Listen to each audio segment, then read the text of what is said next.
Excellencies, distinguished guests, speakers, ladies and gentlemen, good afternoon and welcome to CSIS seminar on Prabowo's first year as President, Recalibrating Indonesia's Foreign Policy.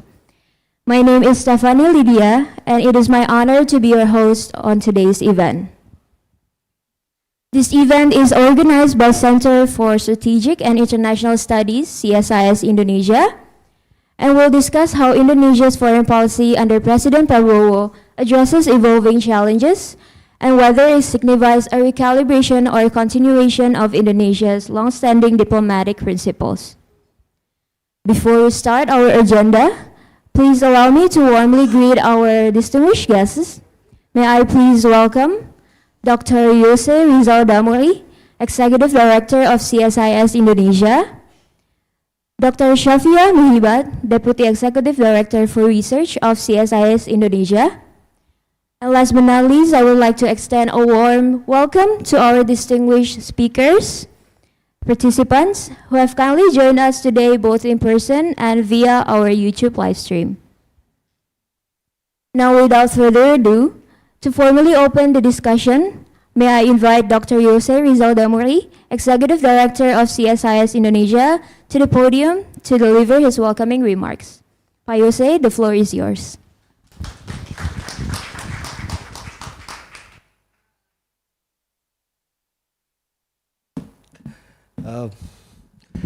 Excellencies, distinguished ladies and gentlemen, a very good afternoon to you all.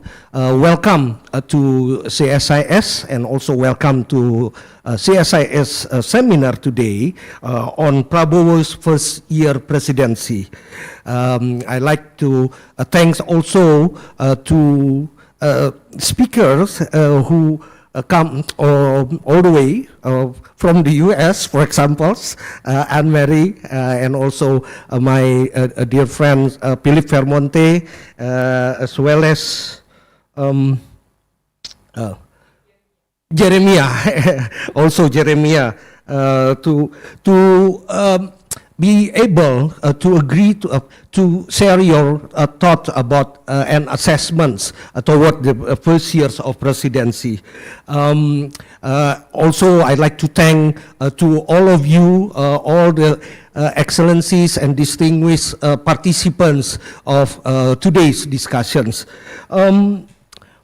So this seminar try to take a momentum of first year presidency of President Prabowo, especially on the foreign policy. We had this similar assessments on domestic, political, and social issues around 2 weeks ago. So this is kind of like a series of assessments from CSIS staff, CSIS researchers on the directions and policy making during Prabowo's time. My colleague Lina will present the assessments on the first year of Prabowo administration. So I don't think I need to add more assessments because I think Lina and also the team here at CSIS already prepared a quite comprehensive assessments on the first years of President Prabowo. But let me talk a little bit about why we need to have this kind of assessments and why we have to pay attention on the first years of President Prabowo. I think I found 3 reasons to do that, why we have to pay attention on these first years of President Prabowo. The first one is, of course, first, President Prabowo is known as a more foreign policy oriented president of Indonesia. Especially if you compare it with the previous presidents of Jokowi, with around more than 35 overseas trip during the last year. Prabowo has already personally turbocharged diplomacy, Indonesian diplomacy. He also arguably centralized decision-making on foreign policy.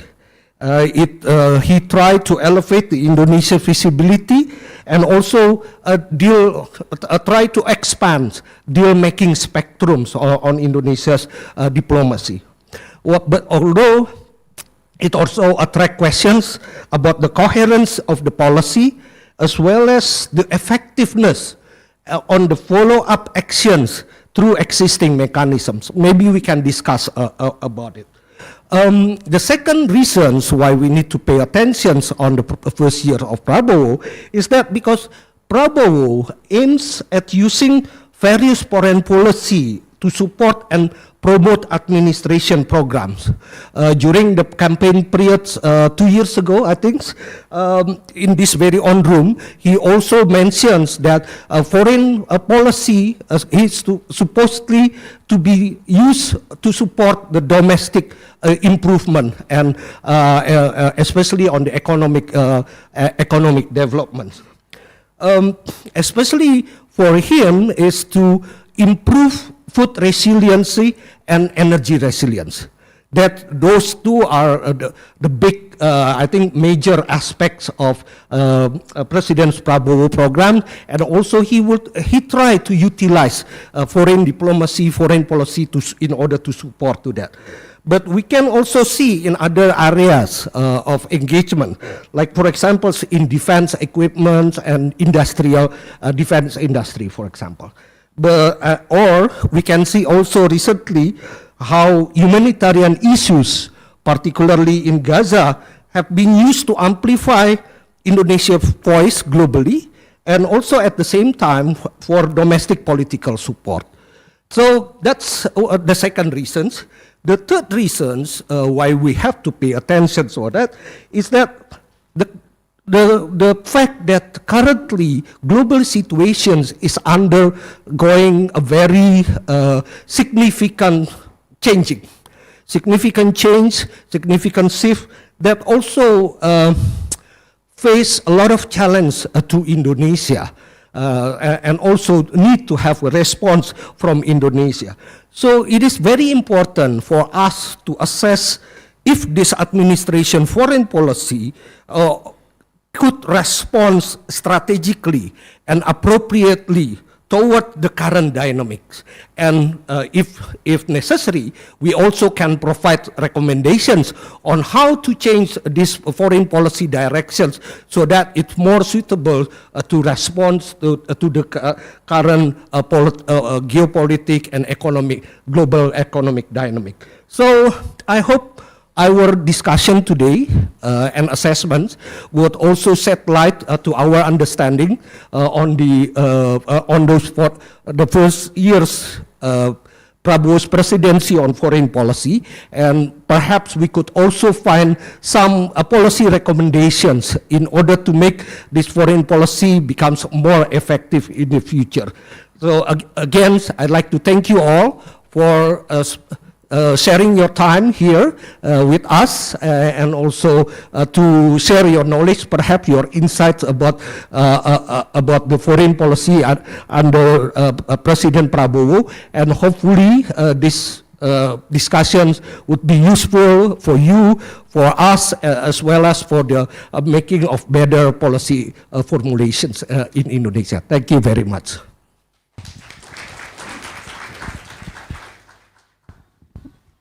Thank you for your remarks, Dr. Yose. Before moving on, may I please welcome Mr. Yusuf Wanandi, co-founder of CSIS Indonesia and Vice Chairman of the Board of Trustees of CSIS Foundation, as well as Ibu Medolina, our Deputy Executive Director for Operations. Entering the main session, our main panel session today will be moderated by Dr. Shafiah Muhibat. Dr. Shafiah is Deputy Executive Director for Research at CSIS Indonesia. And without further ado, I welcome Dr. Shafiah to the stage. Dr. Shafiah, the session is yours.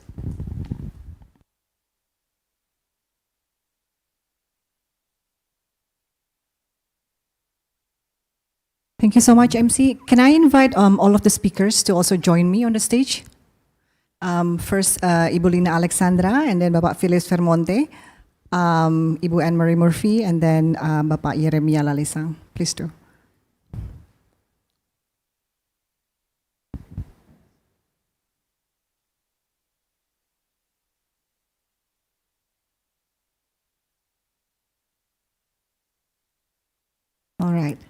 Thank you so much. A very good afternoon, everyone, ladies and gentlemen, distinguished participants. It's an honor for me to be the chair of today's discussion. We are basically discussing the first year of Prabowo's presidency. And I think this is more or less a part of a series of discussions which I think we will have, because just 2 weeks ago we had quite a similar discussion discussing about Prabowo's first year as president, but that time we were talking more about Indonesia's domestic politics. So 2 weeks ago we had that discussion. Today we will focus on foreign policy, and hopefully in the next weeks we will be able to discuss also other aspects of the governance of Prabowo. So for that, my colleagues at the Department of International Relations, led by Dr. Lina Alexandra here, have made an assessment which they will provide to us here.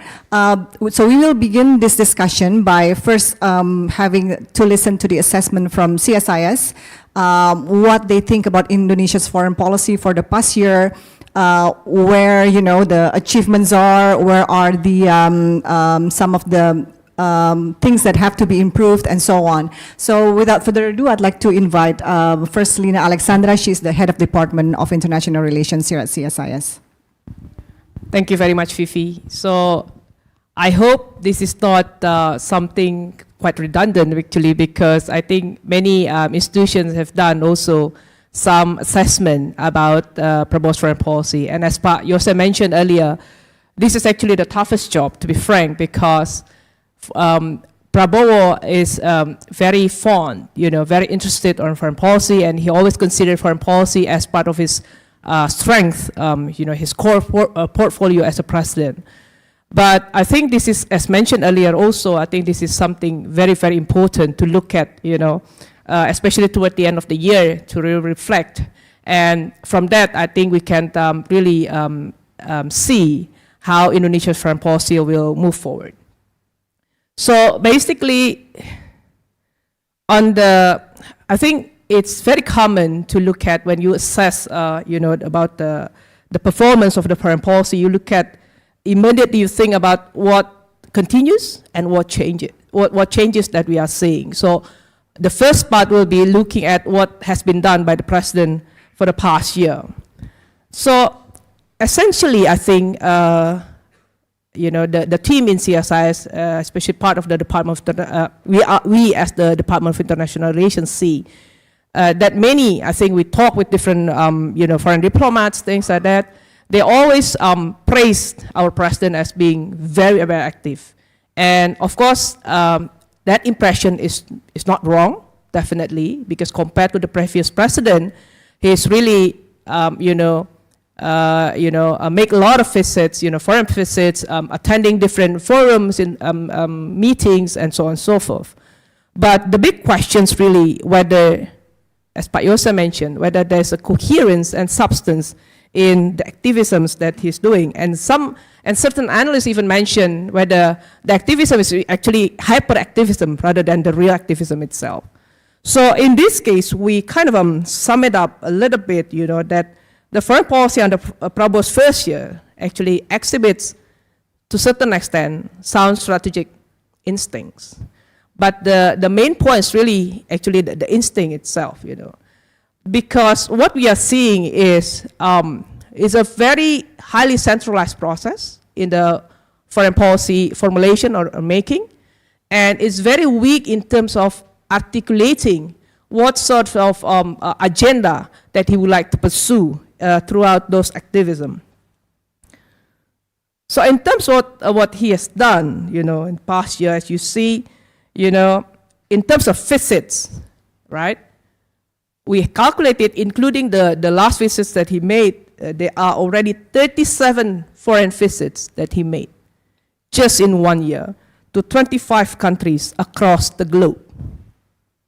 Internally, he created some changes, through the foreign minister, of course, creating the DG, particularly on foreign economic relations and development cooperation within MOVA, And, the focus still on economy, appointing the special envoy for the president for international trade and multilateral cooperation. And very recently, of course, he completed the number of Indonesian ambassadors to be posted to foreign countries, including one new post, which is the deputy ambassador to China. In terms of the visits, as we see, not only visits, basically, the platforms that Indonesia has committed to join, and also some of the instruments that Indonesia has managed to conclude this year. On the platforms, I think a lot of how to say, response or reactions when Indonesia eventually decided to join BRICS after some postponement in the previous administration, and for the first time, the president made the physical attendance in the UN GA meeting, and also the D8 summit. And very recently, President Prabowo also attended the APEC meeting, and previously, early when he just assumed the position, he attended G20, and also just recently the ASEAN meetings, and so on and so forth. As you see here in the slide, there's a MICTA sideline meeting, the G7 summit outreach, the ASEAN GCC China, and the ACO summit very recently. And on the instruments, I think there's a lot of sides that really cherish that eventually after 10 years, Indonesia concluded the CEPA with EU, and also together with that is the conclusion of CEPA with Canada and Chile, and there's active coordination on the tariffs issue with the US counterparts, and very recently also in the ASEAN meeting, this is the conclusion of the updated ASEAN-China FTA 3.0, and also series of commitments and agreements to purchase defense equipments from different countries, like Turkey, France, US, Italy, and China. So just to look quite deeply into, when I mentioned about 37 trips across 25 countries, if you look at the figures, we break down a little bit, the numbers, like 8 countries in the Asia Pacific, 8 countries in Europe, 5 countries in the Middle East, and 4 in America. But if you look at deeper, hope it's not too small, but basically, if you look at the visits to 8 Asia Pacific countries, the weight of the visit, I think, is quite different, right? To Japan, for example, it's basically a transit, right? Well, Prime Minister Ishiba made the visit here to Jakarta, but there has been not yet the visit to Japan for a reciprocal visit. To South Korea is a sideline meeting to APEC summit, but to China is 2 state visits, including the military parade. And what we want to highlight also is like the visit to ASEAN countries is not the first one that the president made, which is something that we quite question a lot here in CSIS, because it really breaks down the tradition that we have. Some bilateral visits being made to ASEAN countries like Thailand, Brunei. Malaysia is very often, like 4 times, including the ASEAN summit. But to the rest of the ASEAN countries, I think there's still none up until now. But then if you compare to the Middle East countries, not too many countries, but the visits really, all of them are bilateral visits. To Jordan, to Egypt, like 3 times, to Saudi Arabia, to Qatar, 2 times bilateral visits, and to UAE, all 3 bilateral visits. So the weight is quite different in that sense. And also with the European countries, I think most of the visits to UK and Netherlands are all bilateral visits, and including to the one in France is to attend another military parade. And to Turkey as well here. You can see the figure. And also to the American continent, you see there are also bilateral visits to the US, including to the UNGA, to attend the UNGA, and to Canada and Brazil, to Brazil two times as well, including to attend the G20 summits. I think from that we can see, it's quite wide range, the visits. But again, we will look at later whether, the visits is actually really coherent with what we, about what is actually the agenda itself. And this is just to give you figures about the appointment of the new Indonesian ambassadors. You see the figure, like 31 ambassadors being appointed earlier this year, and +8, and another, 10 + 1, including the new deputy ambassador to China. So with all that has been done by the president within the past year, I think it is clear, that there are certain problems. And this warrants further attention if Indonesia really wants to take off as an advanced country and in terms of its foreign policy. So essentially, if you look at, and then we mentioned about the strategic instinct earlier, instinct as a leader in foreign policy, I think is something very necessary. But Indonesia cannot solely rely on the simple logics of just being survived as a country, because we need to transform. Because the Vision 2045 is we want to be an advanced country. But the logic is still very much survival. And the activisms that the president is doing, the foreign policy that has been made, is basically just a very simple logic of balance of power.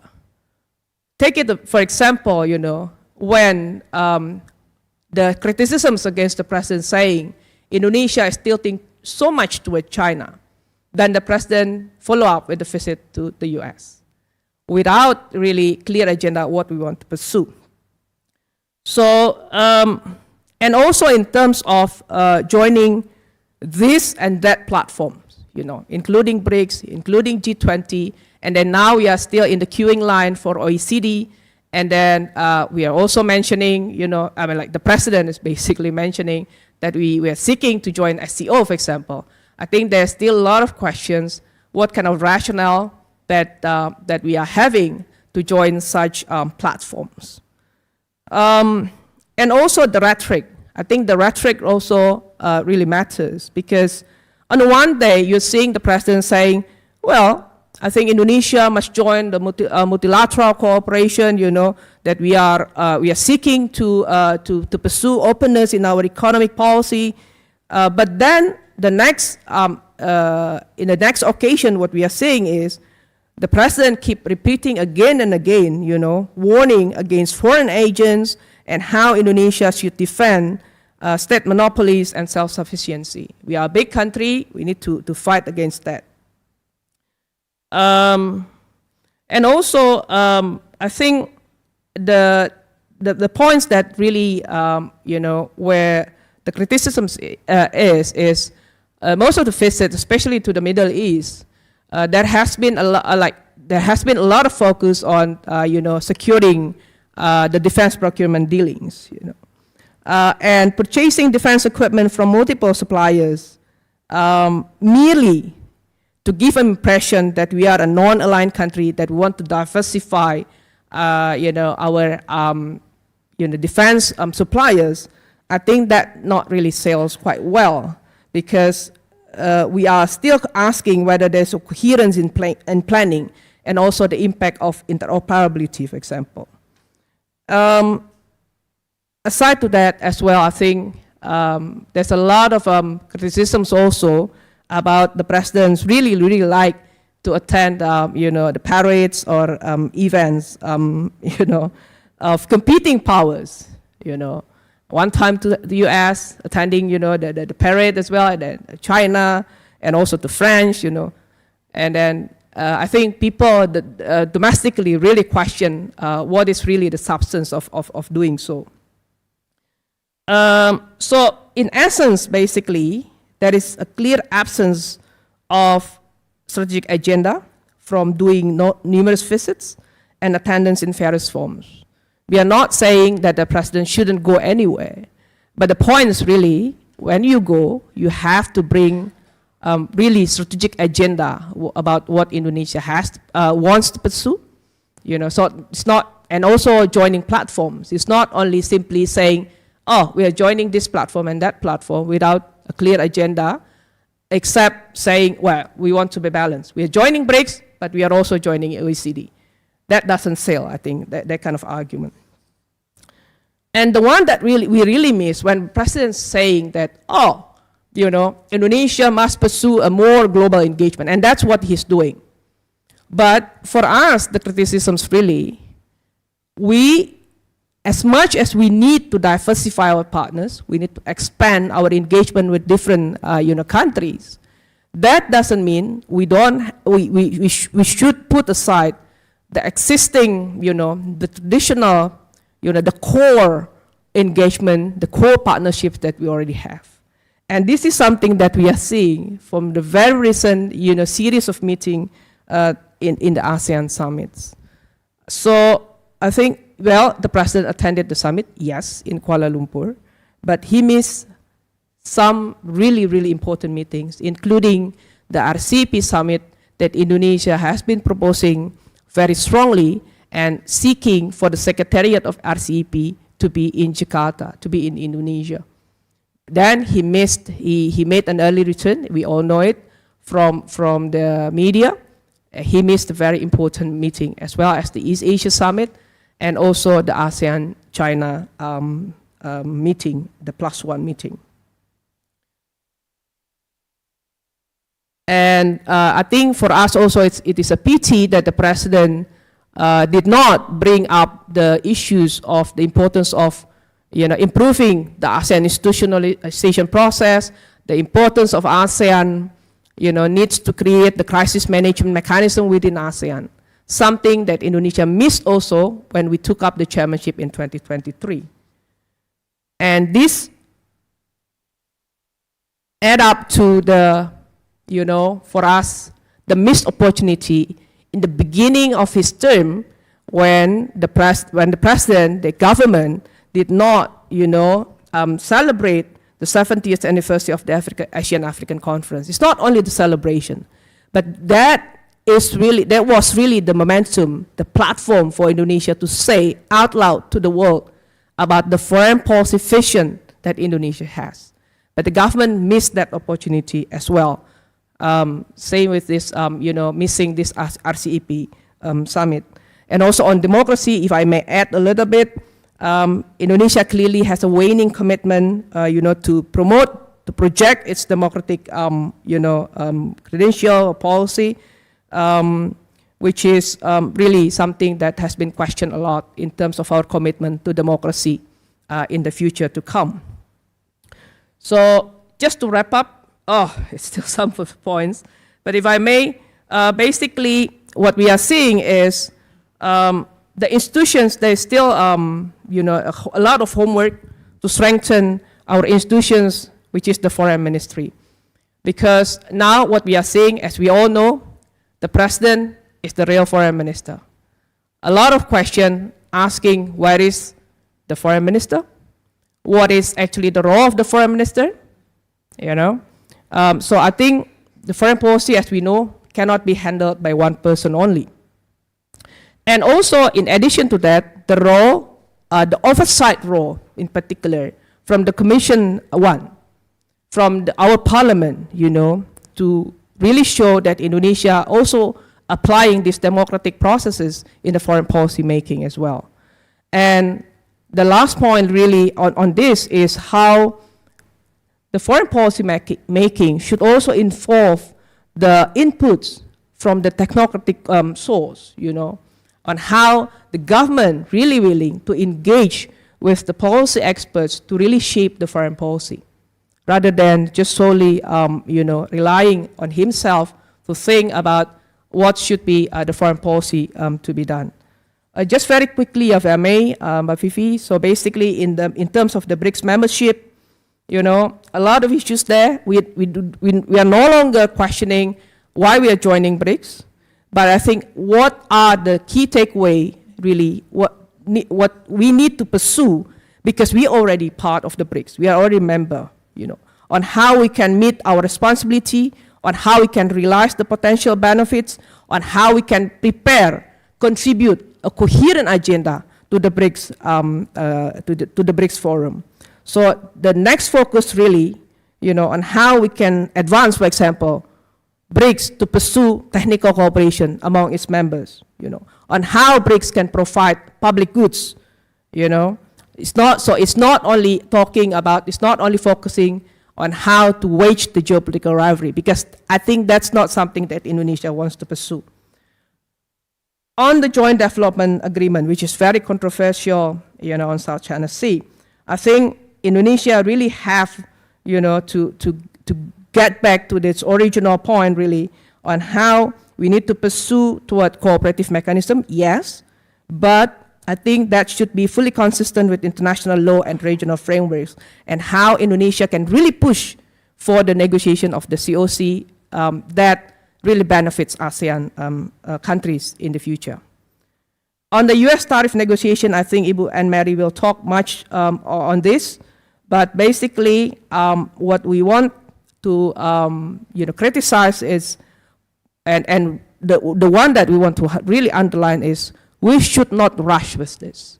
We've already seen what happened with Malaysia and Cambodia, and I read the one in the trade agreement with Malaysia. That that shouldn't be the benchmark, to be frank, because a lot of clause that exists in the agreements really undermining Malaysian sovereignty, and Indonesia will need to be very careful on that. Last is on the Gaza peace process. This is really something that we really need to scrutinize. We understand the President wants to feature this as a part of the Indonesia's activism, contribution to international peace and security, but prudence is really essential. In terms of our leverage, we are quite limited, and we need to be very careful, especially in the issue of whether the mission will be part of the stabilization mission that US is going to lead. This is definitely something that is not in line with Indonesia's interests to contribute to international peace and security. Just the last point, basically, there is still time to refine Indonesia's foreign policy direction, but doing so requires more than just instinct as a leader.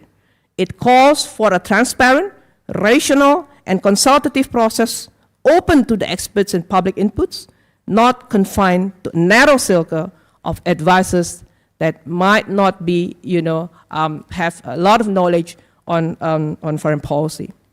So these are just two publications that we have just launched this year in CSIS. It's available in our website. Feel free to download it. It's on both of them on how Indonesia should conduct its foreign policy. Thank you very much. Sorry for a long presentation. Thank you.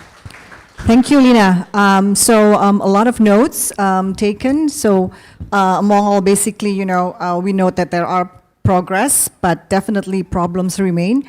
And I think I'd like to underline also on the missed opportunities, because I think where the main points that we need to discuss today.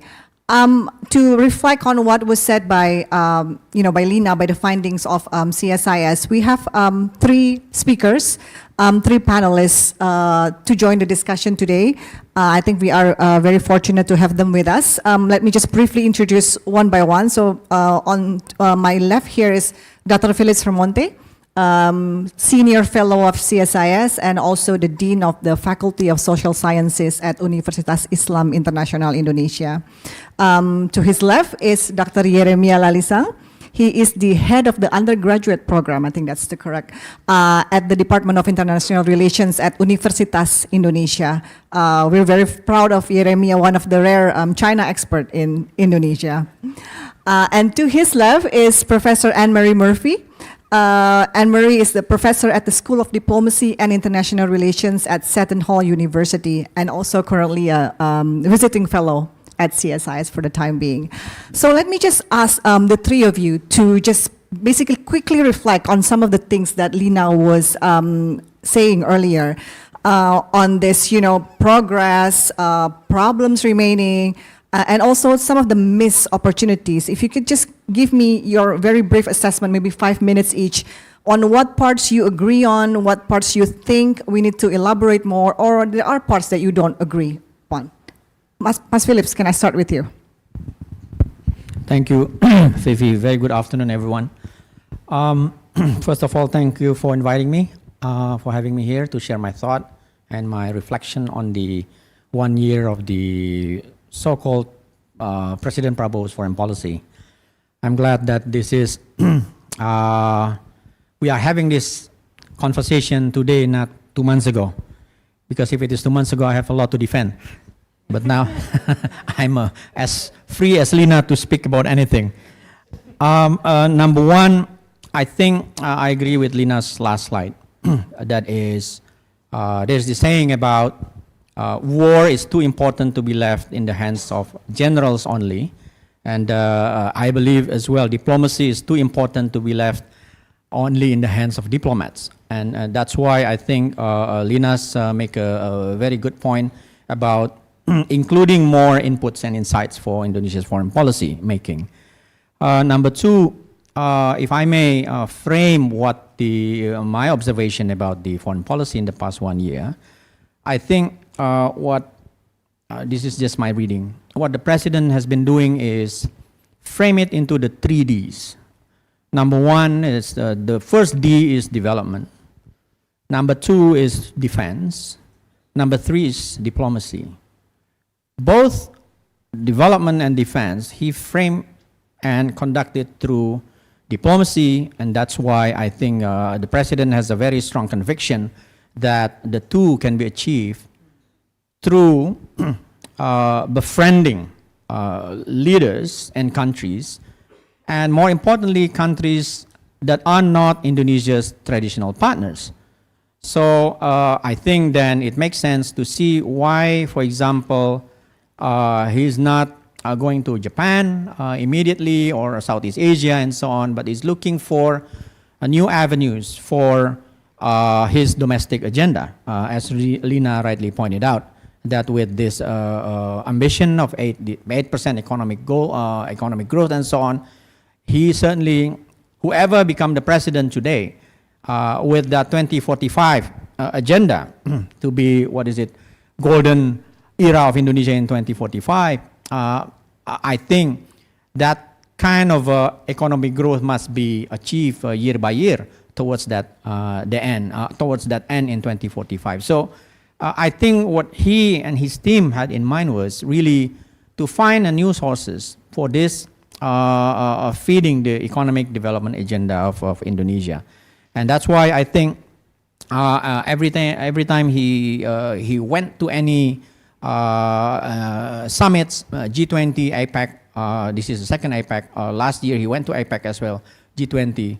Most of the time his speech was always about development, inequality, poverty, and so on, regardless of the fact that he is talking in the forum where you have so-called Western countries that might have different agendas. But anyhow, I think from that kind of display that he's showing in these meetings, certainly development is one of his agendas, important agendas. And secondly, about defense, we know that he visited France, Turkey, China, and so on, and in the United States to some extent, India. Part of the discussion that he had with these leaders of these countries many times as well about purchasing or modernizing Indonesia's armed forces.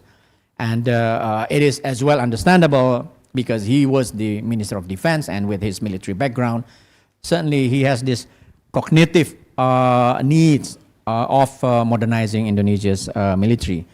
But of course, we can have a lot of discussion about this, where should we go, where he should buy, and so on and so forth. But I think I'm just trying to make sense of what he's been doing in the past 1 year. So development and defense and diplomacy. Hold on. I'm old, so this device is kind of confusing. So that doesn't mean, though, Indonesia is abandoning, in my view, our traditional partner. And another thing, another points that Lina was making about democracy in Indonesia, and also I think this is very interesting because it is reflected on the foreign policy that presidents of Indonesia has been doing since 1998. But in my view, I think when we talk about democracy and how presidents are working in Indonesia, President Prabowo is only our third president fully operating under fully democratic setting. Because of course we start to democratize in 1998, but we started to vote for president directly in 2004. Right? And then 2005 we have direct local elections and so on. And then since then, public opinion really matters. Because if it is one man, one vote, certainly you cannot ignore public opinion. But President SBY since 2004 run the country for 10 years, and then President Jokowi in 2014 another 10 years, and now we have President Prabowo. Our reference about how president conducts foreign policy in a full democratic setting, only two presidents, right? And then Lina already mentioned about the base was low compared to President Jokowi. When it comes to foreign policy, because President Jokowi is not very active and he's not very fond of foreign policy. We know by his non-attendance into UN meetings, for example. President SBY was very active, but if you go back to clippings in 2014 to 2019, 2004, 2014, you would as well see so many criticism about President SBY. President SBY had been very fond in attending meetings about religious harmonies and so on and so forth. And he was, I think, got an award somewhere in the US during that point. But domestically, sorry if there are fellow friends from Partai Demokrat here, domestically speaking, during those periods, that was the time when we had so many incidents of intolerance in Indonesia. So you see always this confusing display of our leaders getting international acknowledgement for something that is not done domestically. That's our first reference. And then he was as well discussed as slow president, slow in decision-making processes, and so on and so on. We had a lot of criticisms about President SBY. Just go back to the clippings and you would see, and you would, know what I meant. And then President Jokowi, the same thing. First 5 years, people were kind of euphoric about President Jokowi, and we know what happened in the second term. And then now people are kind of very critical about President Jokowi. So now the third president, a different style of leadership that we are facing. So in my view, what we are having right now is the learning curve, even for the president. And speaking of the president, his advisors, we can imagine they have been out of power for so many years.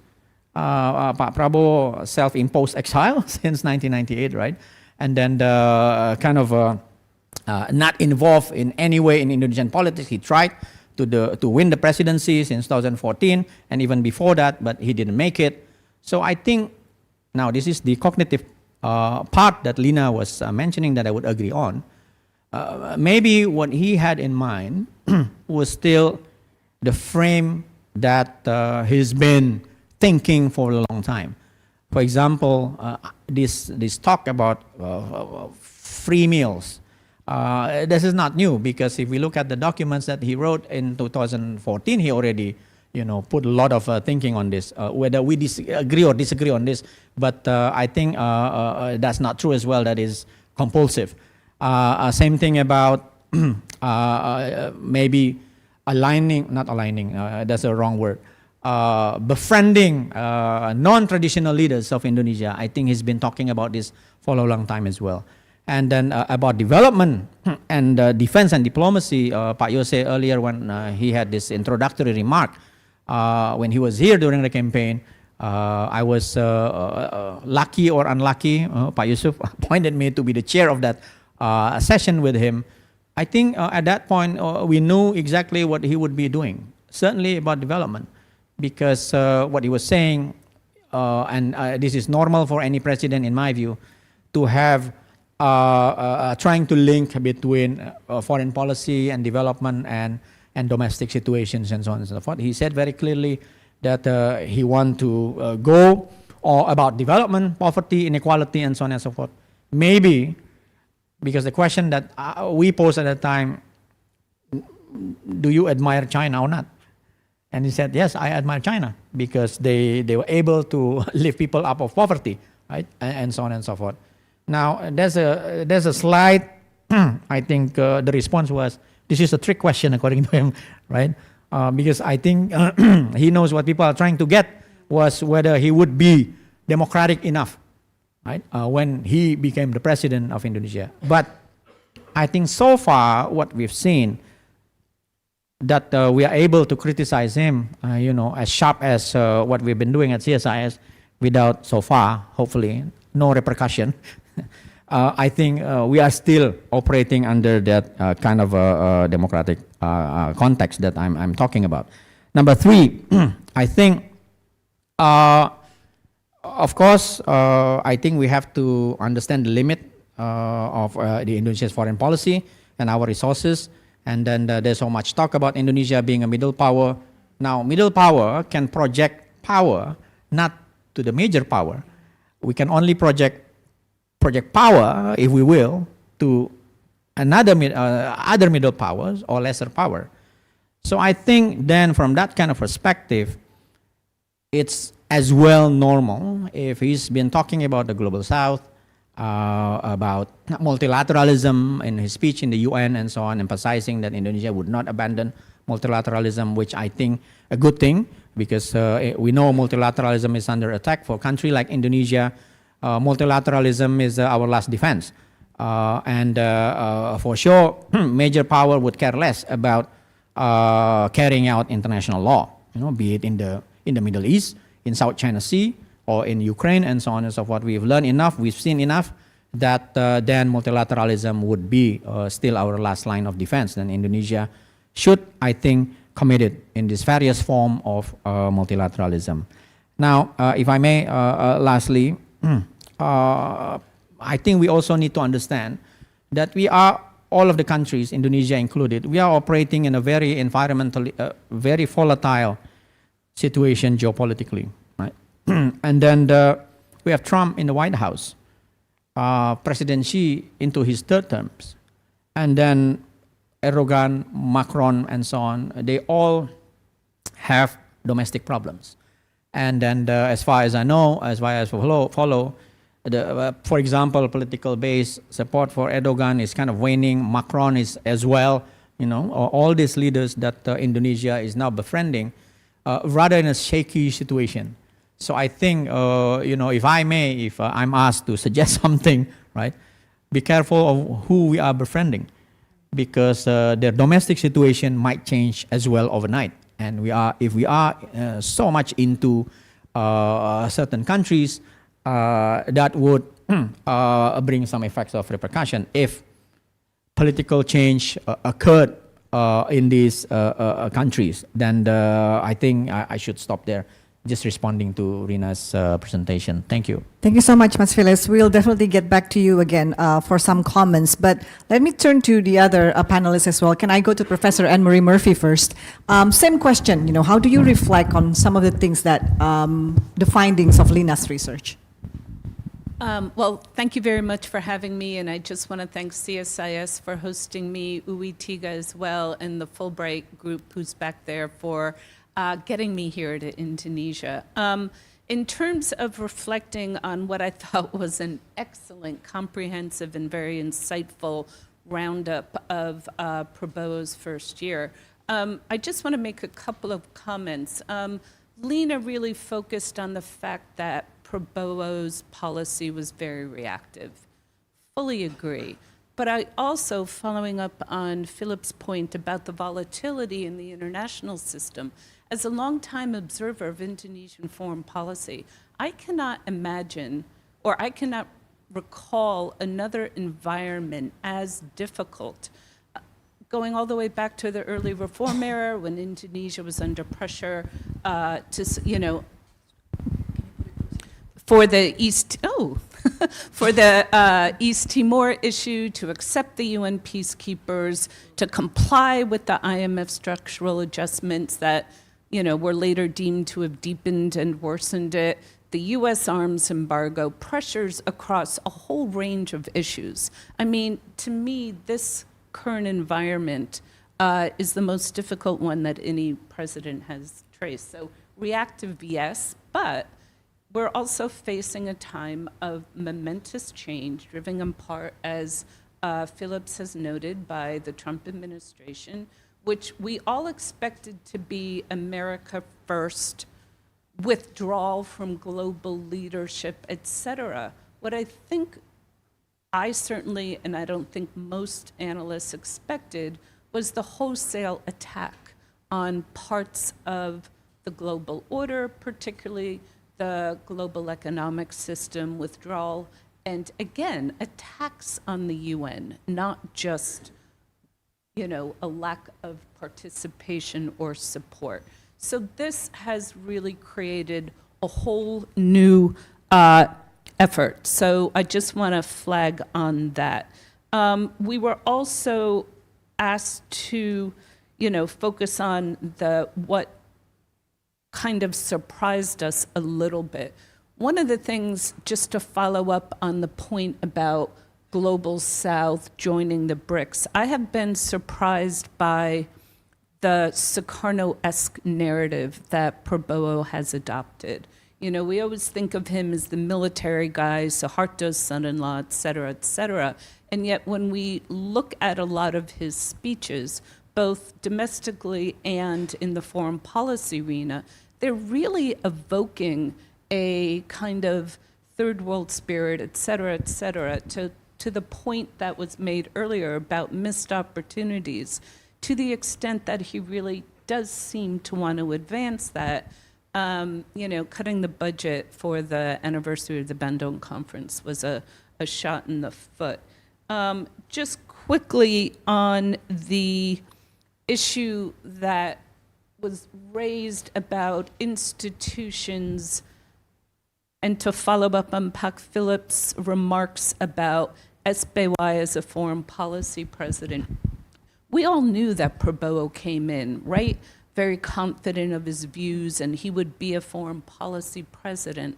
And yet, when you compare how he has approached outside advisors and other things, it's almost shocking how he hasn't given himself the tools he need. SBY created that office under Dino Jalal in the president to help support his international efforts. Listened, had a strong foreign minister with Kemlu, listened to outside advisors, et cetera. So this, to me, is also one of the kind of striking observations and changes that we've seen.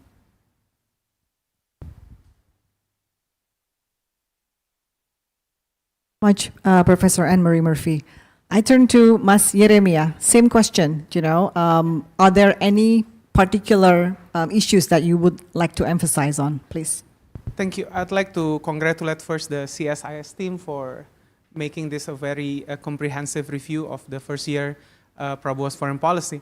Mas Jose at the opening speech said that, and I think Professor Murphy also mentioned about how Prabowo being a foreign policy president, but in my view, it is too soon to conclude that Prabowo is a foreign policy president, because from the perspective of outsiders like me, it is quite difficult to identify what kind of policy does he really has in navigating Indonesia's foreign policy right now. We used to put the label of foreign policy presidents to President Yudhoyono in comparison to President Jokowi. But in my perspective, I think we can identify somehow policies from both presidents, although President Jokowi is not interested in foreign policy, but at least we still can follow the directions of foreign policy implementations both during Presidents Jokowi and President Yudhoyono. And I think the credit should go to our Minister of Foreign Affairs. Yeah? And the role of Minister of Foreign Affairs suddenly is quite missing in this current administrations. So I think one thing that should be highlighted in this first year of Prabowo's foreign policy is how the changing role of Indonesia's Ministry of Foreign Affairs.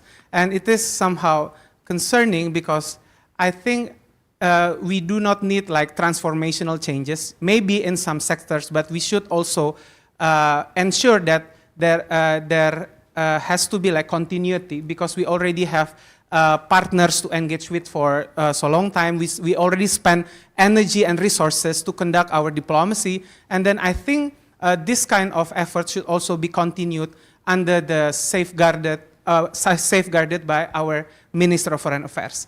And I'd also like to draw our attentions to the kind of environments that enable the very strong role of President Prabowo idiosyncrasy, which is our own domestic political environment.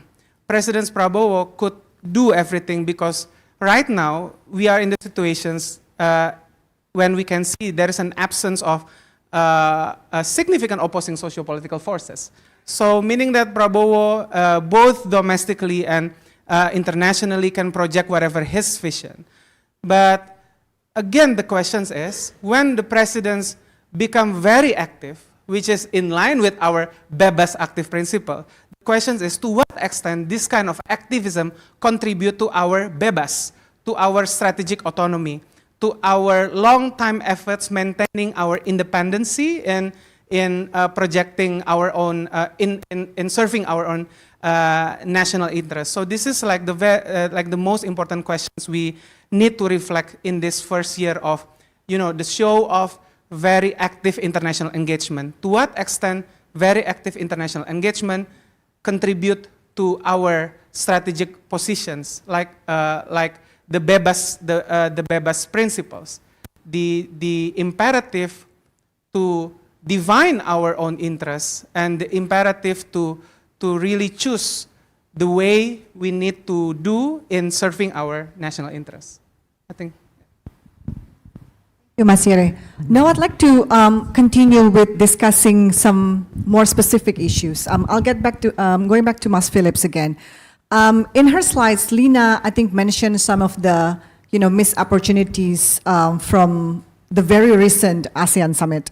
And I think at the beginning of her slides, she also mentioned that, when Prabowo first became president, started traveling, it was not Southeast Asian countries that he went to in the first few visits, which raises the question is, how important is ASEAN to him?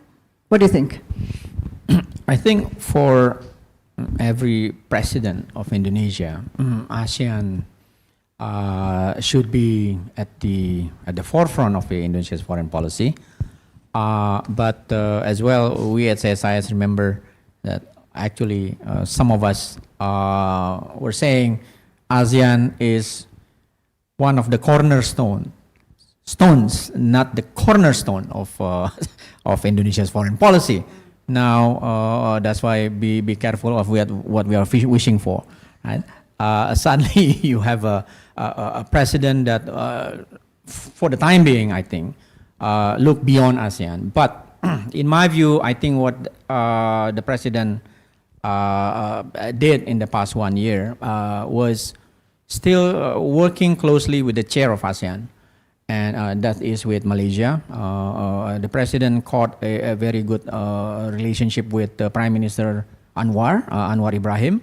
So in some ways, Indonesia still, I think, the president, still have ASEAN in mind by communicating directly and closely with Malaysia as the chair. Now, whatever weaknesses that we have right now, so we do not repeat what Lina already mentioned earlier into 2023 when we were the chair, we kind of missed. Another opportunity will come in 2027 that the Secretary General of ASEAN would come from Indonesia, right? So although there is discussion about the limited role of ASEAN Secretary General, but that I think would be another opportunity for Indonesia to somehow shape the agenda of ASEAN through the ASEAN Secretariat. We don't know who's going to be, But I think there is this one opportunity that we still have. Number two, ASEAN somehow has been as well a difficult region because, you know, the influence of China, the influence of United States, we cannot deny. And then we are kind of, countries are influenced by both superpowers. And then it's becoming more difficult for ASEAN. I think we have to acknowledge that fact. To date, we do need to navigate. And then, of course, we do hope Indonesia would exert once again the intellectual leadership that we have because it's difficult. I think what we are doing right now in Southeast Asia and ASEAN, we are trying to postpone the dates of choosing sites, right? Because much of these international observers have been keep asking, when do you think in Southeast Asia would choose either you are going to be partner with ASEAN, with the US or China, and then the response, my response have been always, we try to postpone that date, right? Because we want to get the best of the both worlds. At the risk, of course, we might lose both. Indonesia in particular, if we are playing the two superpowers, you know, without care, and we might risk the losing both. But for now, I think we are trying to postpone that dates to come. But what needs to be done is really Indonesia needs to, you know, directly, bilaterally, if we cannot, you know, doing it at ASEAN at the institutional level, at least we have to be more active in diplomacy. And there are an unfinished problem in Southeast Asia, right? South China Sea being one. Another one is Myanmar saga that we have yet to resolve. So all in all, I think any president in Indonesia would place still Southeast Asia as put it in the high in the priorities, I would say. But is the narrative of Global South shifting our attention away from ASEAN? The president seems to favor that terminology a lot. Even, you know, over a year ago when he was here at CSIS giving that speech when you were the chair, he used Global South quite a lot. Is it shifting his attention away from ASEAN? Well, I don't think so because ASEAN countries mostly part of the Global South. So it's one package. And I think presidents, it's normal if you have a foreign policy towards Global South and you have a foreign policy towards ASEAN and so on, or you have a foreign policy towards the Middle East or Latin America or whatnot. But I think as far as priorities of foreign policy and then how we view our own region, I think ASEAN remain very important. For a country like Indonesia, of course, we want to use Lina's word. The continuity part would be maintaining ASEAN as a region that, as far as we could, free from interference from any major powers. Thank you. Ibu Anne Mary, can I get back to you again? I mean, following from Pak Phillips said just now, Indonesia has to choose side, you know, one of these days, sooner or later. Is that true? Is that how it is viewed from the outside? How do you put Indonesia amidst of this great power rivalry between the US and China? It depends on which you are talking about, right? So, I mean, and it also depends on where and how the trajectory of US-Chinese relations go, right? I mean, the first Trump administration was very anti-China, right? You had a lot of China hawks, Indo-Pacific strategy, zero-sum, a lot of pressure to choose. To date, Trump, too, does not have a grand strategy. We see that Trump himself can act anti-China at times, right, with the 100% tariffs, et cetera. But at base, he is relatively non-ideological, and he tends to view US ties with other countries through the prism of whether he has a good relationship with that individual. And you saw that clearly last week or so when he was in Asia. My friend Xi, we're going to get a deal. He's a good guy, et cetera, et cetera, et cetera. So part of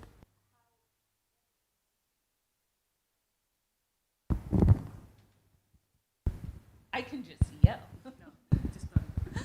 Is going to choose sides will depend on that. The other thing is the U.S., as many of you know, the United States every 4 years drafts what they call a national defense strategy, a national security strategy.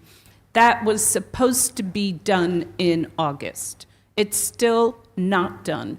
And this strategy, at least from what has leaked, is going to be dramatically different.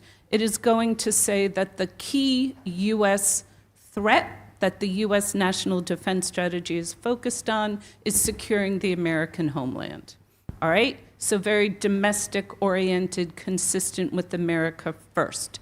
China is going to be a number 2 priority, and consistent with the focus on U.S. homeland is going to be a hemispheric strategy of focusing on Latin America. We've all seen the U.S. attacks on boats that Trump has accused of being drug smugglers. So what does it mean that China is number 2? That's going to be very unclear. You know, you have seen, for example, Defense Secretary Hegseth, I will not call him the Defense of War, you know, here at the ADMM, you know, channeling a very anti-China zero-sum perspective.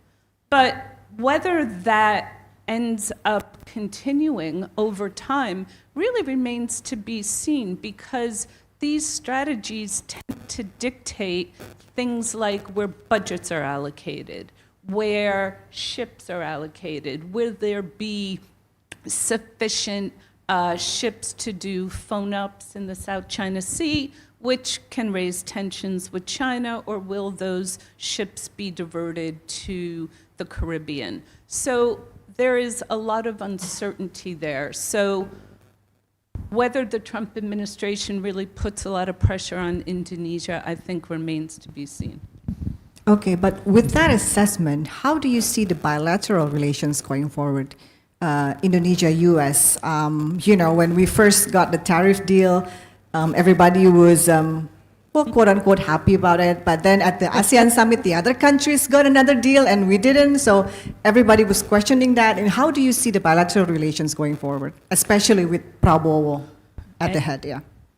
I think there is a lot of issues that could really derail this, right?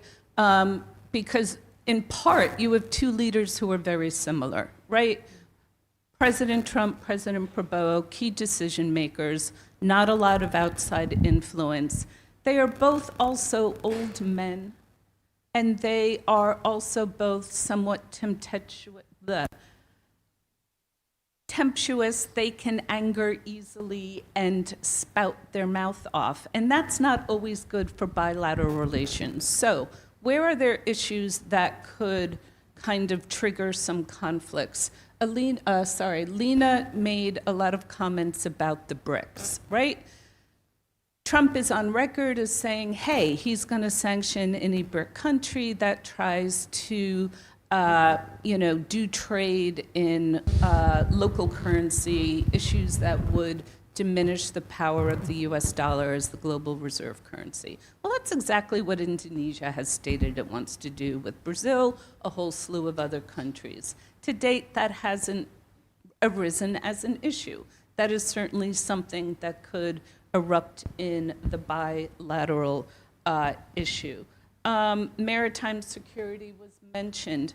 You know, when Prabowo was defense minister, he took a lot of steps that the U.S. really welcomed, you know, expanding the bilateral Garuda exercises to Super Garuda. There was talk of buying F-15s, defense procurement, et cetera, and there was an expectation that some of this would continue once he became president. Instead, we're hearing about purchasing of China F-10s.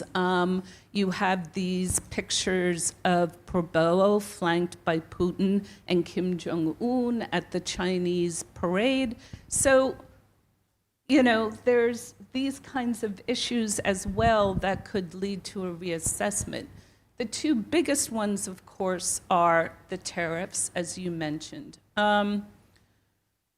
Yes, people were happy. after, it was announced after the first negotiations that rather than the, 32% that Trump threatened, it had been down to 19. But that was just an agreement. That was early. And the U.S. has since, if you go on the White House webpage, listed a whole slew of things that it wants to see in a final agreement.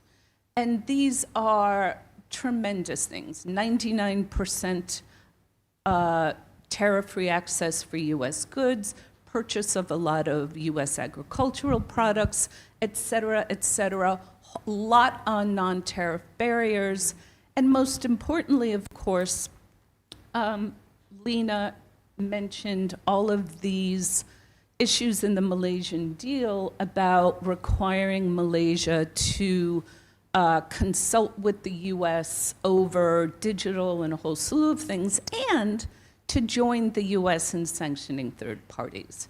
Now that commits Malaysia, at least if you take that literally, to supporting U.S. objectives in the future without knowing what they are. And it's a gross violation of sovereignty. Now, my understanding is that the U.S. views the Malaysia deal as the blueprint for future deals going forward. So I think that that could really blow up relations. And then just one piece on the Gaza deal. Obviously, Indonesia has a lot of reasons to want to support Gaza. It's a long-standing issue. But I also think that Prabowo views it as a way to curry favor with the U.S. and particularly Trump.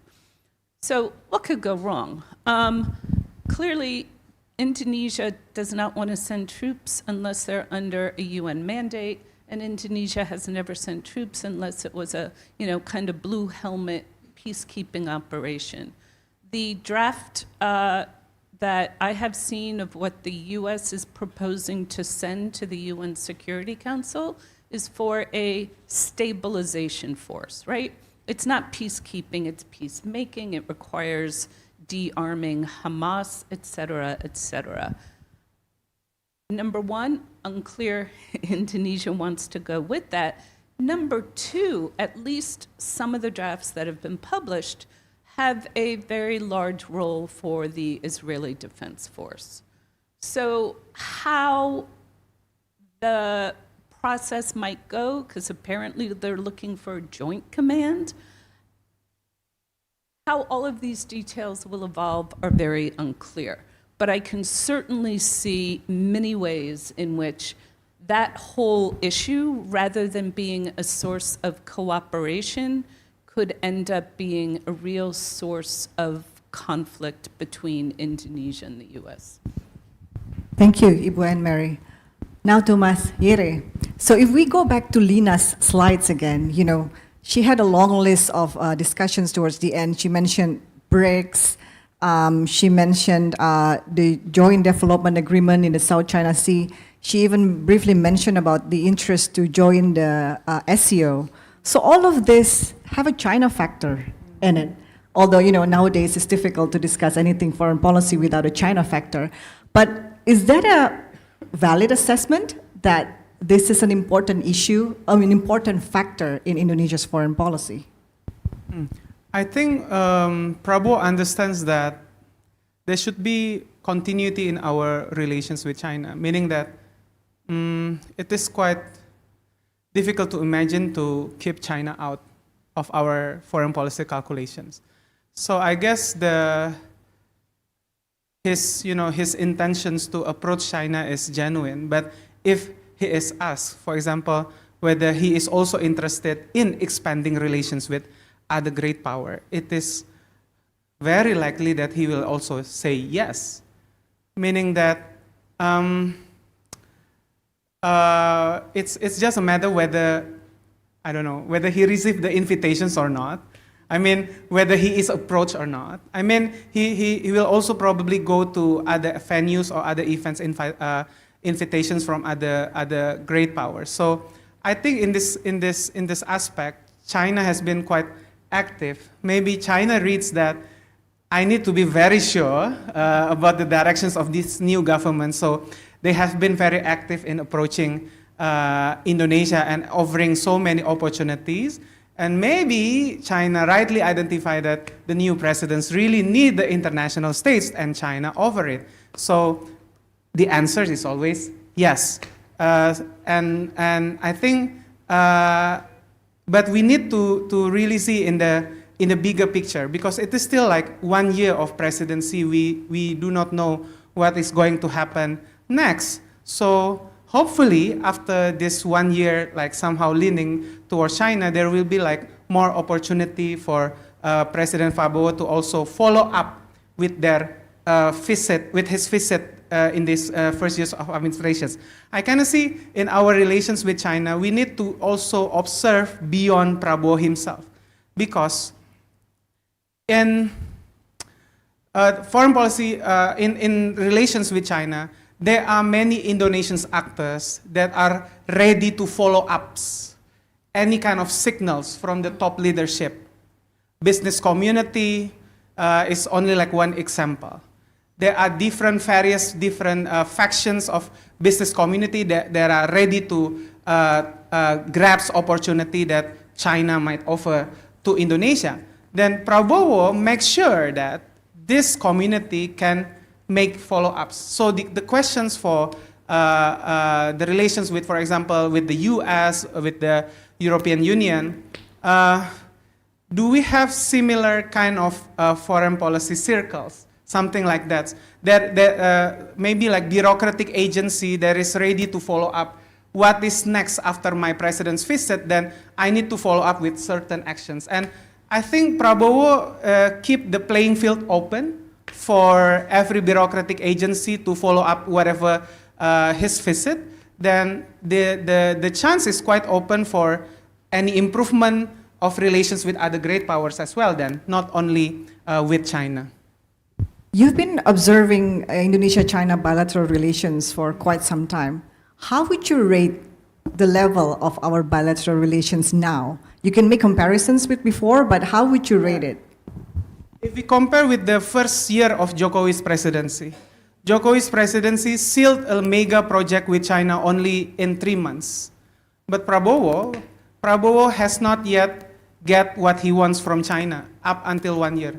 The EV battery manufacturing hub is like the works of previous government as well, and it is the interest of the bureaucratic agencies like Ministry of Investment and Ministry of Resources, something like that. But I think he hasn't got what he really wants from China. I mean, the real project that he proposed for Indonesia's development.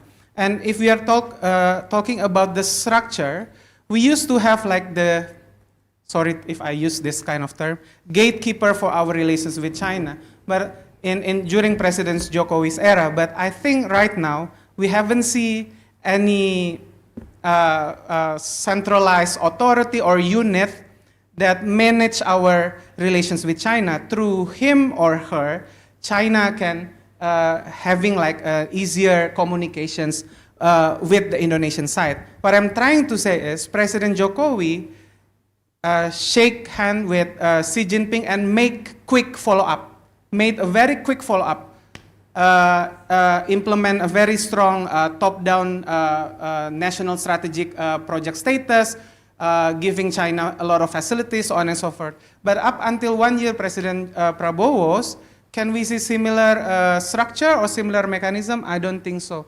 So many people think that we are leaning towards China, but the intensity is real different here. If you really compare this first year and then at least the first 3 years of Jokowi presidency. Maybe that's what the new vice ambassador is supposed to do. Let's see. Yeah. Okay, thank you so much. Now I'd like to invite also the audience to join me if you have any questions, comments, remarks, whether you agree or not with some of the assessments of CSIS and also the other speakers. If you could just, let me know if you have any questions. I'd be more than happy to take them. Anyone would like to join in? Yes, at the very back. Can I have a microphone? Thank you. Roberto Volomine, Italian ambassador. I wanted to ask something with regard to the relations between the European Union and ASEAN, because our understanding is the powers, the competencies and the structure of the two organizations are profoundly different. So while the interest to cooperate is certainly there, to what extent it can be really brought forward, considering that European Union has exclusive competence in trade relations, while ASEAN is a very different structure from this point of view. Thank you. Thank you so much. Let's start with that. While the others, I can take more questions later. But that's a very, I think, very valid point. We were talking a lot about US, about China, but what about Europe? I mean, we did complete the Indonesia-EU CEPA. Anyone would like to, Mas Phillips, I think you have a lot to say about Europe.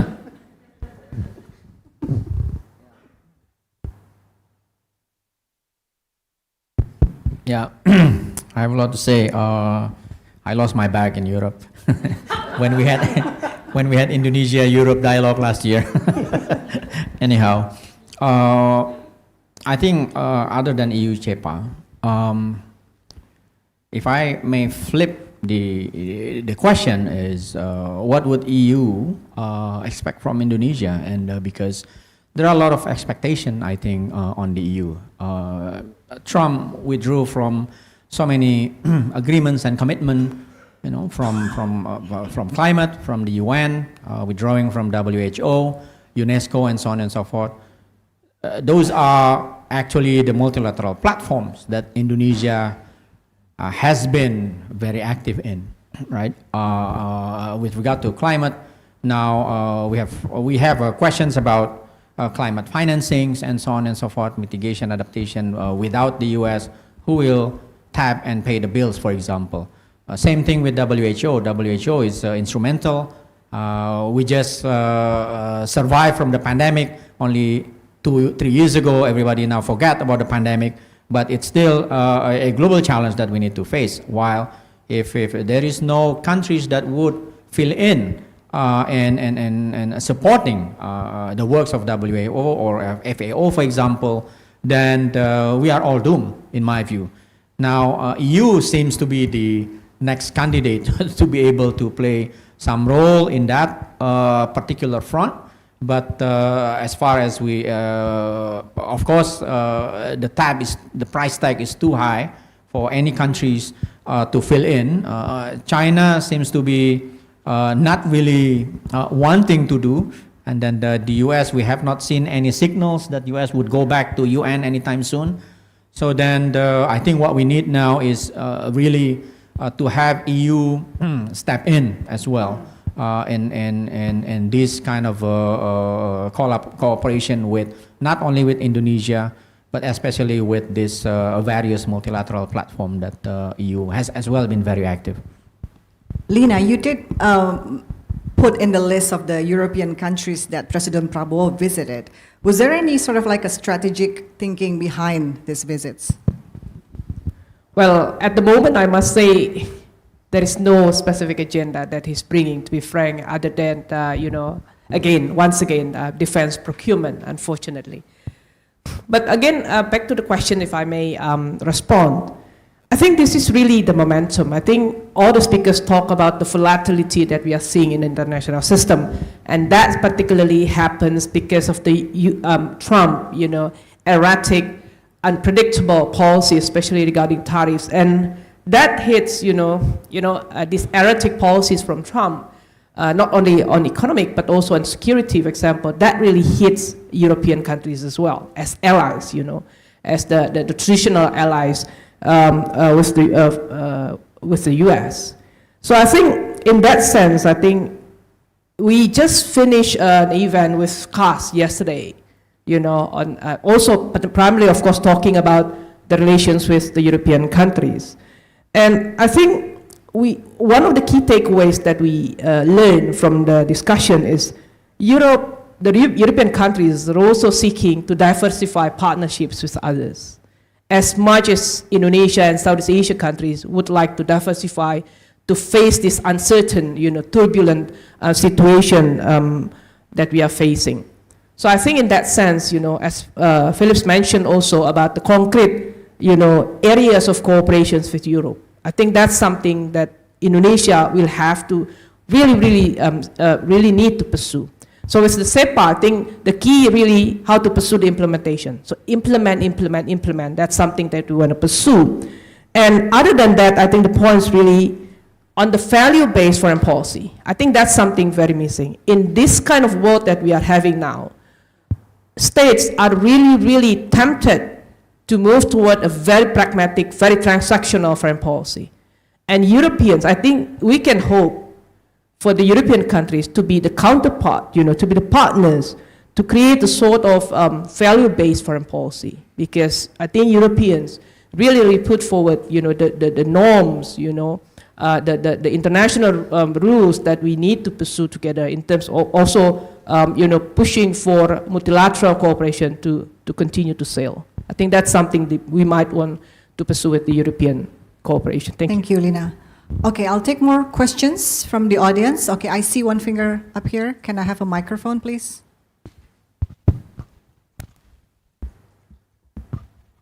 Thank you very much for the interesting discussion. I'm Takahiro Kamisuna from the WIII Japan Chair Program from London.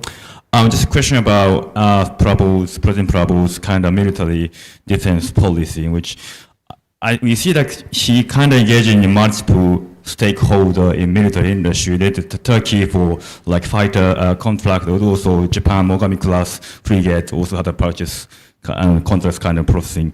But it seems to be a bit odd to me because normally defense contractor prefer to like more long-term monopolize contract. Whereas what the Prabowo government is doing, you have multiple like stakeholder, supplier from different countries. And meanwhile, I think Indonesia has a budgetary reality on, like in general, and it's still like the budget for defense sector is not really that huge enough. So I just wonder how this strategy will be like active, which, as I understand, like the Prabowo want to just distribute like a kind of contract to other countries all over the world, but how actually is kind of realistic in terms of in long term, because might be more expensive if you procure different parts of like military equipment for different countries, whereas it might be better to having a long-term contract with a single contractor. So just want to see anyone's view on these things. Thank you very much. Okay. Anyone want to take that question? Lina, please. First, I believe the other speakers might want to respond as well later. I think in terms of diversifying partners, like suppliers, basically it's based on the kind of a thinking, of course, a view that Indonesia doesn't want to rely on one sole partner or supplier. I think that's very logic, and it's not only on defense procurement. And also I think as a former defense minister, Prabowo has this one particular ambition or agenda that Indonesia has to move from minimum essential forces to, maybe not to maximum, but at least to essential forces to be able to protect our vast territory. I think that's really the ambition there. So in order to pursue that, I think, as mentioned earlier by other speakers, I think there's an urgency there. And whichever country actually approach him and can offer like a good dealing in terms, including transfer of technology, for example, I think he would be very, very interested into it. So I think, but the point that I mentioned earlier, about the interoperability, I think that's something that we really question a lot on how he can, make all these equipments that he bought can work together very efficiently and effectively, right? So that's something that is still missing for us, and that's why I think there's some question whether this is part of his hobbies or this is something actually very strategic to be done, right? And we are waiting for the answer actually. Thank you. Anyone want to add?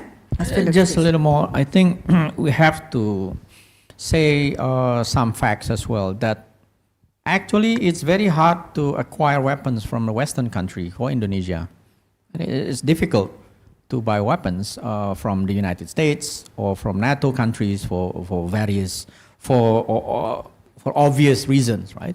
It's a long process and hard process and so on and so forth, while, and sometimes it does not include technology transfer. And if you buy a certain weapon system, it doesn't come with ABC. You only get DEF, for example. So it's very difficult for a country like Indonesia. I think we have to understand this as well. And so that's why I think the offer from probably China, from Turkey and other countries become very attractive for defense establishment in Indonesia at the risk, you rightly pointed out, a general longer term. But I think as for now, the options is very limited for Indonesia. If there is no change of view from Western producer country of weapon to sell their weapons to Indonesia. I think that's a very difficult part of your questions as to why Indonesia, not only President Prabowo, I think previous president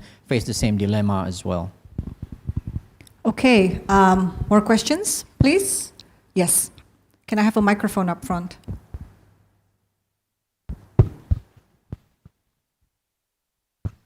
Thank you so much for this opportunity. I'm Puja from the ASEAN Institute for Peace and Reconciliations. I think the new trend now that we are facing, in addition to the what is called the mercurial foreign policy, and also with the flattering diplomacy, plus the element of Nobel Peace Prize, probably something that confuses very much how to deal with these two superpower. From my perspective, I think China probably a bit more stable than the US in terms of the implementation of the foreign policy. And this is something that we have to consider what would happen in 2028 when there will be new elections in the US. And look at what happened last night. In New York, New Jersey, Virginia, all goes to Democrats. And we don't know, midterm next year, we may predict from what happened last night in those three states, how we should we wait until the new administrations in the US might be, or how we should choose at this moment who will be our friend. Thank you. Thank you. Ibu Anne-Marie, would you like to respond to that? The U.S. has a long-standing history of vacillating its foreign policy depending on who's president and what they believe. So you see huge dramatic shifts throughout history. So I think we're back to Pak Phillips, that Indonesia and ASEAN wants to push the decision on any type of alignment into the future. I think the question, though, is always about national interests, right? So Indonesia has a huge national interest in developing its economy, achieving the 8% growth, as Pak Phillips indicated. At this moment in time, who is helping and who is not, as Indonesia tries to do that? Clearly, China is offering some trade, investment, et cetera, and the US is imposing unilateral tariffs, et cetera. So, I mean, from a very pragmatic, who's helping Indonesia achieve its national interests now? At least in the economic side, you could say China. On the security side, you can have a debate. My point is that as we have seen over the last decade or so, shifting from very good bilateral ties with the Obama administration that supported values diplomacy with Indonesia, that really initiated the comprehensive partnership and had cooperation with USAID on health, on development, on climate, on all of these things. The US was a partner in helping Indonesia achieve its goals across a broad array of issues that went away in the first Trump administration. no climate, USAID was still here, so you had health cooperation, et cetera, et cetera. You had economic protection, much harsher, so a similar situation, and a lot of pressure. On the Biden administration, you kind of had the reverse, right? He came back and said, hey, we're back. Well, okay. So, but, you know, you never go back to where you were before, right? The legacy of how countries like the US either support or frustrate a country like Indonesia's efforts to promote health security, promote food security, climate, all of these things lingers, and programs are, you know, path dependent. So even if, and many of us hope, there is a change in 2028, USAID is destroyed. You know, you can desire to recreate many of those programs and inject much of that back into US foreign policy. But A, it doesn't happen overnight. So it doesn't happen overnight in the US in terms of capacity funding organization institutions, and whether or not countries like Indonesia will, after these dramatic shifts, be as interested in cooperating with the US is a question that will remain to be seen. So it's very kind of difficult to predict how these things work out. Yeah, Mas Yere, can you join in discussion? Especially, I'm interested if you agree with such assessment that, you know, US's policies is pushing countries like Indonesia closer to China. And if you agree with that, do you think China is responding well? Okay, I always believe that as a middle power, Indonesia is not in the positions to wait, but Indonesia has to be in the positions to create opportunities. I mean, diplomacy basically is the arts of creating opportunities, right? I mean, let's assess whether our channel with the United States right now is as strong as our channel with China. I think we have long passed the era where we think that the balance will be automatically created. I mean, we used to have this kind of logic in the Cold War era. If we go near this one, and then the other one will try to attract us, withdraw us closer to them. But it's that kind of era, I think it's already past, yeah? So what is right now important is if we want to maintain our relations with China, then let us reflect whether we spend similar efforts and energy to also maintain relations with the other great power. It is not the era when we analyze U.S. foreign policy will be favorable towards Indonesia under this party or under this kind of precedents. No, we need to create the situations. We need to maintain the channel. Whoever elected in the U.S., we can also get opportunity from whoever is elected in the U.S. Sometimes it's happening in the other for our other partners. Yeah. So I mean, we cannot control the United States, but somehow we can create the conditions. So if the United States policy push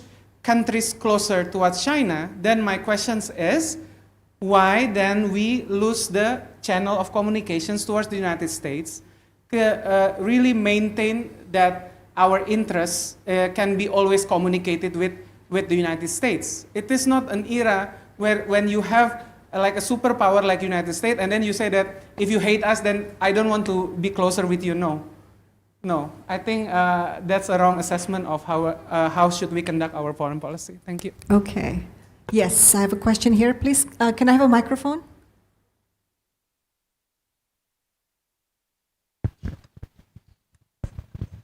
Selamat siang. I'm Emma Harmon from the New Zealand Embassy. Thanks very much so far for a really fantastic discussion. I wanted to ask about this question of delaying the choice, Indonesia's choice between the US and China.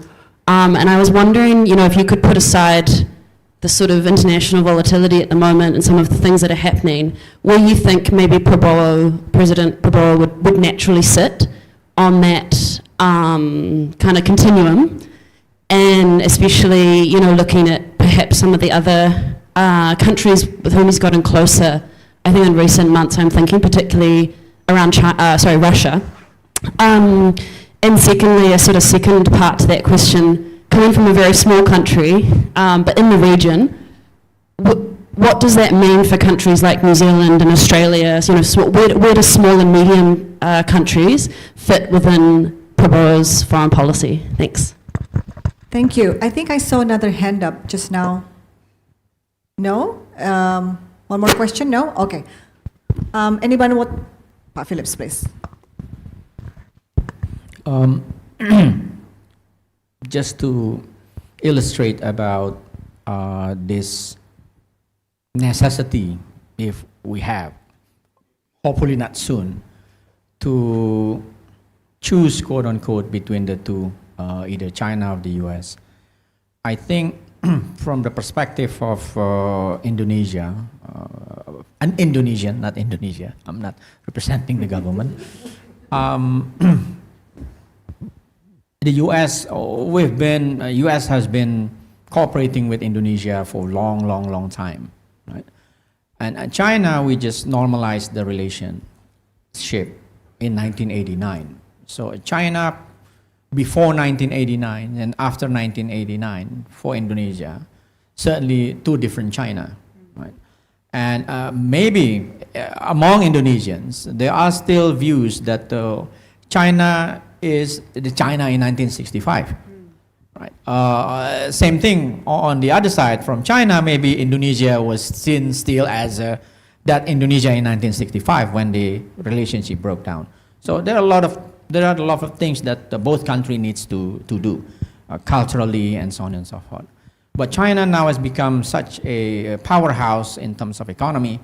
We have to socialize with China. And I think this is something that are also not understood by observers outside Indonesia, that if Indonesia is socializing China, not because, in my view, we are falling under the influence of China, because we want to remain an independent country with our own strategic autonomy and so on. Now, having said that, I think, if I may frame this, pardon my language, the US is the devil we know. China is the devil we don't know yet. Because China, with the new power that it acquires, China is capable of doing so many things, but we have yet to see China doing so many things. For example, in terms of international conflicts, I don't think China is very eager to be part of the solution, right? Quick to jump into any international conflicts as part of the solution. While the US, we know President Trump intervening, quote unquote, in Cambodia, Thailand, and various parts of the world, that shows what a superpower can do. But China, I think, still very careful in doing things. Of course, what we can only observe is some very assertive behavior, but yet to provide that kind of international public goods that, you know, middle power or less power with a country with lesser power want to see from a superpower.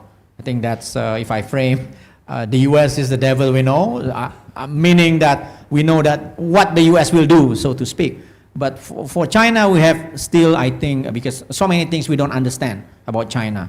For example, we only have probably 1 or 2 experts on China, right? So many things that for Indonesia, we have a lot to think about. That's why we treasure him so much. Would you like to add a little bit? Or anyone else? Yeah, please. Again, in my understanding, our positions as middle power entails risk and vulnerability. One of the risks is we do not always have the luxury to always have an options. Our options is preconditions by structural environments, by international system, by the balance of power, by this distributions of power. So our diplomacy should be, our foreign policy should be directed to create more options for us to ensure that we have enough room to maneuvers in times of crisis, in times of uncertainty. And lessons from the past makes me believe that, for example, multiple options is better rather than choosing either one of the great powers. For example, during the COVID times, again, we do not have a lot of options, and then we knocks every doors, but China is the one who opened the doors first. But after that, we also follow up with another sources of vaccines, right? Meaning China is the largest source of our vaccines, but at the end, China doesn't dominate the whole procurement structure, meaning that we still can have options, and we work hard to create that options. That's one thing. And let me also to advocate that let's go beyond Prabowo's foreign policy. Let's discuss about Indonesia's foreign policy under President Prabowo. Because when you only concentrate on Prabowo, meaning that the opportunity somehow is becoming very limited. I mean, New Zealand and Australia has been our long partner in education sector and everything. So meaning you need to expand the foreign policy dimensions. It is not only about President Prabowo's agenda, it is about our national interest agenda. So of course, there are many still ample room for other great powers, for other major powers, middle powers, to also have a very productive relations with Indonesia as well. Because the use term of Prabowo's foreign policy, if it is discouraged that Indonesia doesn't really think important beyond strategic sector, I don't think so, because we need to understand it as Indonesia's foreign policy first. Yeah, thank you. Okay. There is a question online coming in. Let me see this first. Okay, there's actually a couple. Okay, let me just pick one, because we're almost at the end. So this is about China and ASEAN. Can I just quickly go to Yeremia and have him answer this very quickly? So as China deepens its economic and security ties with ASEAN, what do you think this means for the future of the ASEAN community? I think in terms of economics, we need to really somehow ask more from China. Right now, I'm thinking about, there are a lot of opportunities, but the absence of strategy and planning will make everything worse. Because, like for example, in Indonesia, right now we are discussing about maximizing not our opportunity but our debt from China by extending the line from Bandung to Surabaya. The initial plan is to make Indonesia the manufacturing hub for the rolling stock. And then included in the initial plan is also trying to upgrade Indonesia's railway industry by transfer technology from China. So this kind of follow-up, in my understanding, has not been made, but we are already very confident enough to expand the project. So this is the thing that we need to be very calculative about it. So grasping opportunities from China, meaning that we need to have design and planning. What we really want to gain from China, and we need to maximize our gain. It has to be. We need to be more assertive in ensuring that we also gain something from China in terms of industrial upgrading, in terms of economic development, so on and so forth.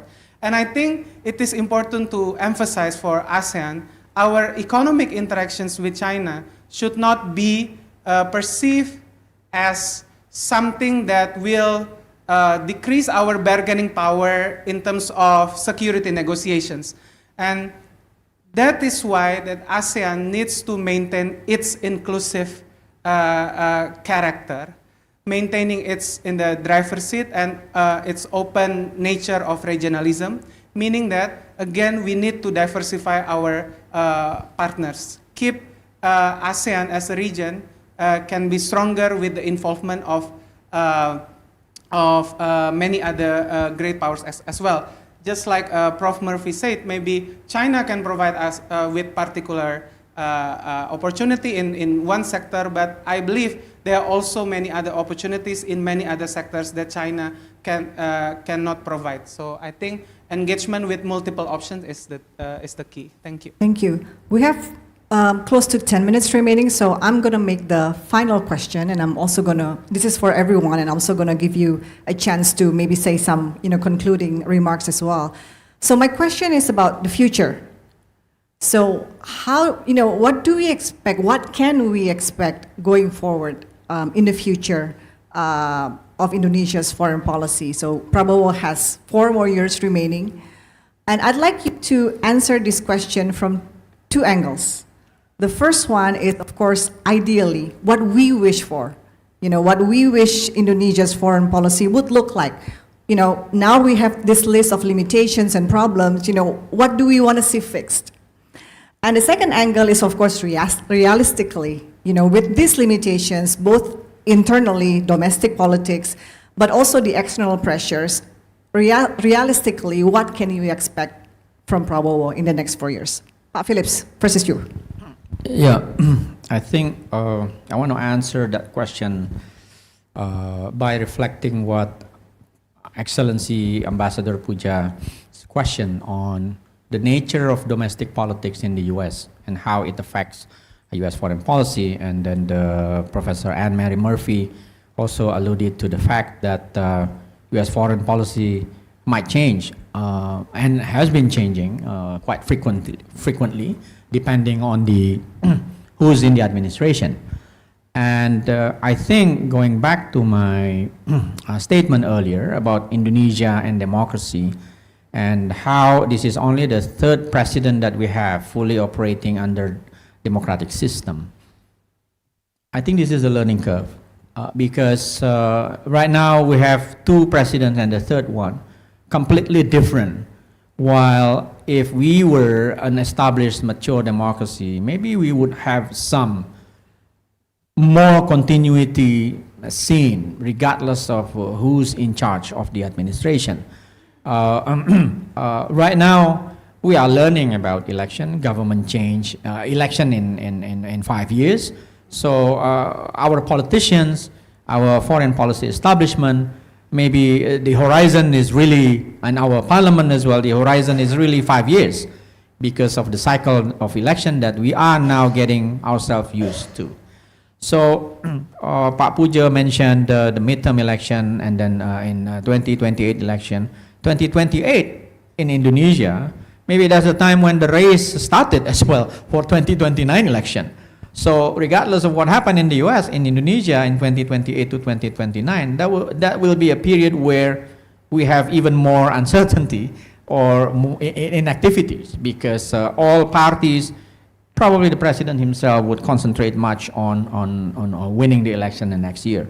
So this is not a hope, but I think being an Indonesian, right? I think this is the process that we have to go through. Making us familiar with how our democratic system works and how foreign policy making is done, to various stakeholders in Indonesia. So in terms of grand strategy, we are middle power. So I agree with Yeremia earlier that our option is condition. So even if we have the so-called grand strategy, it might as well be changed overnight because the fact that we are middle power only at most. So again, going back, our foreign policy will be much affected by domestic politics as well, in my view, and more compared to previous administrations in Indonesia. Ibu and Mary, over to you. I'm a little at odds about exactly what to say. As I was listening to Pak Phillips say that it's difficult now in Indonesia because we're only 3 presidents in the democratic era, and that if it were a mature democracy, there might be more stability. And I'm contemplating my own country's foreign policy, which has long been a mature democracy. And yet when we look at it, we see very similar institutional patterns of a president unconstrained by a legislature that is refusing to use its powers to check and balance because it is in the hands of the ruling party. They are not using their power of the Treasury. We are still in the middle of a ridiculous government shutdown. So I can empathize with you about the role that domestic politics plays.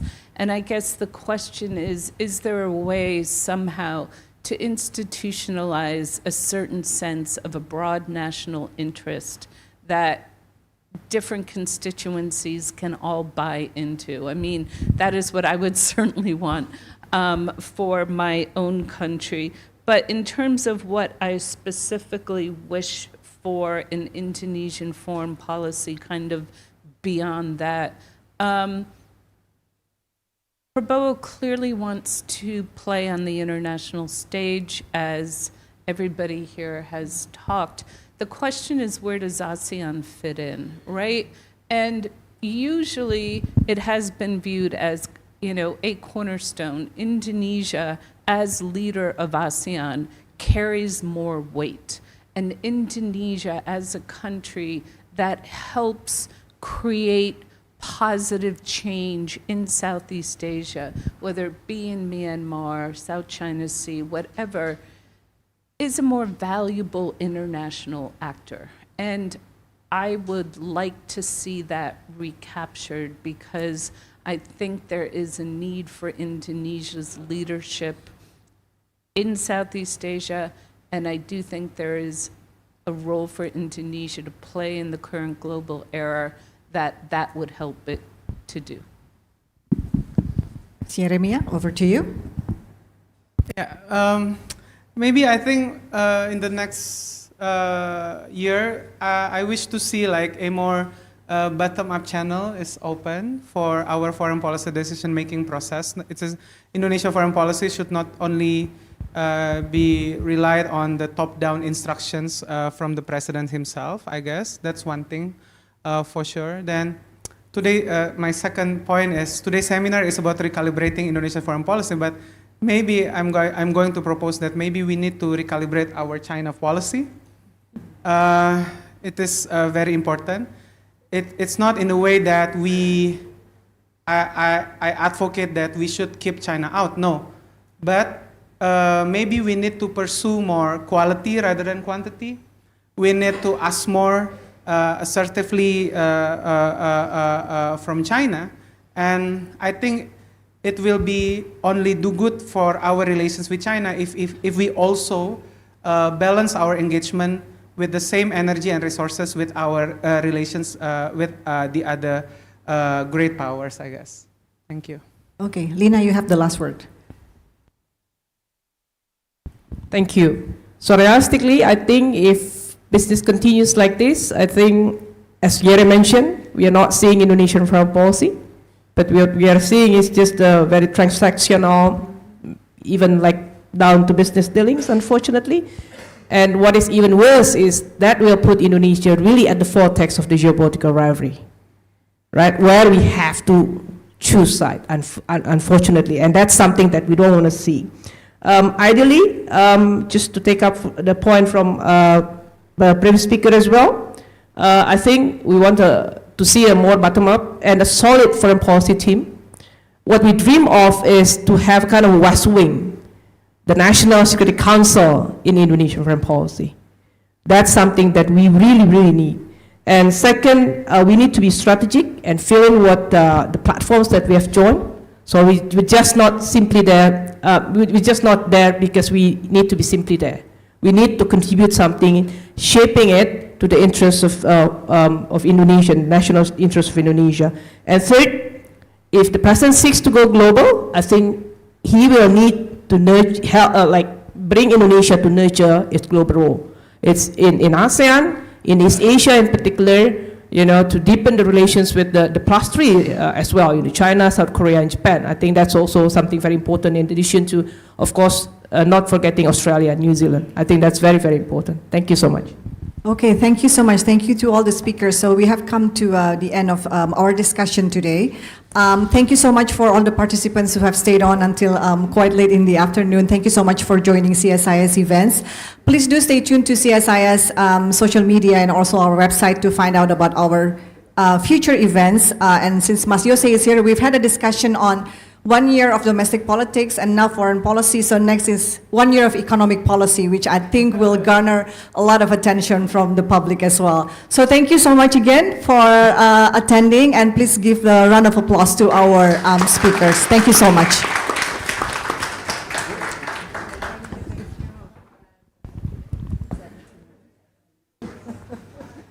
Always a pleasure. Phillips, I hope you didn't mind.